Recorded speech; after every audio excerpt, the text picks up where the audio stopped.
जब श्री रामचंद्र जी को कुत्ते ने बताया न्याय का अनोखा तरीका।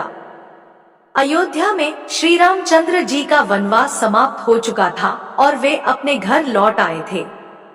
उनके स्वागत के लिए अयोध्यावासियों ने भव्य आयोजन किया। यह वह दिन था जब श्री रामचंद्र जी का राजतिलक हुआ और उन्हें अयोध्या का राजा घोषित किया गया। उनके राजगद्दी पर बैठते ही अयोध्यावासियों ने यह महसूस किया कि अब उनके राज्य में हर कोई सुखी रहेगा, क्योंकि उनके राजा में जो न्याय और दया थी वह अविस्मरणीय थी। राजगद्दी पर बैठने के बाद श्री रामचंद्र जी ने लक्ष्मण जी से एक विशेष आदेश दिया। उन्होंने कहा, लक्ष्मण, भोजन करने से पहले यह सुनिश्चित करो कि हमारे द्वार पर कोई भूखा तो नहीं है।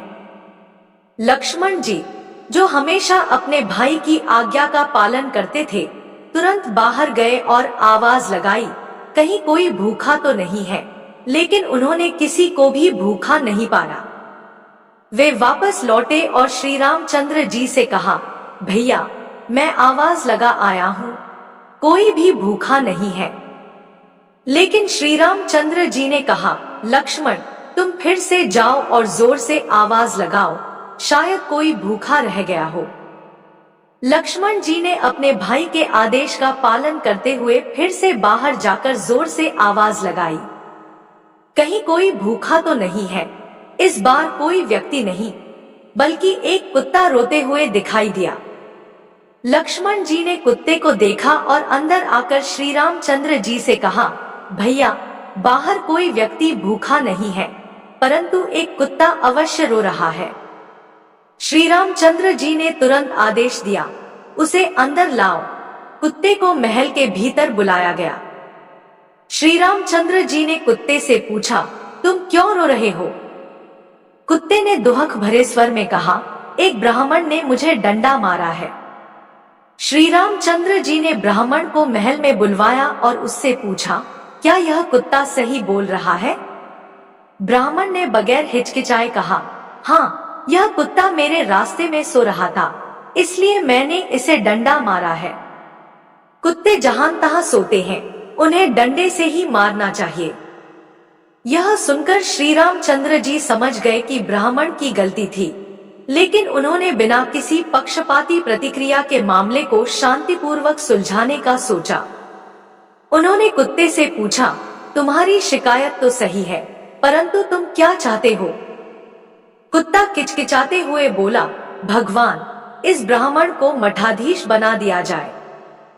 यह सुनकर श्री रामचंद्र जी मुस्कुराए और कुत्ते से कहा, तुम चाहते हो कि इस ब्राह्मण को मठाधीश बना दिया जाए? क्या तुम्हें लगता है कि इससे तुम्हें कोई फायदा होगा? कुत्ते ने गंभीर स्वर में उत्तर दिया, मैं भी एक समय मठाधीश था, प्रभु।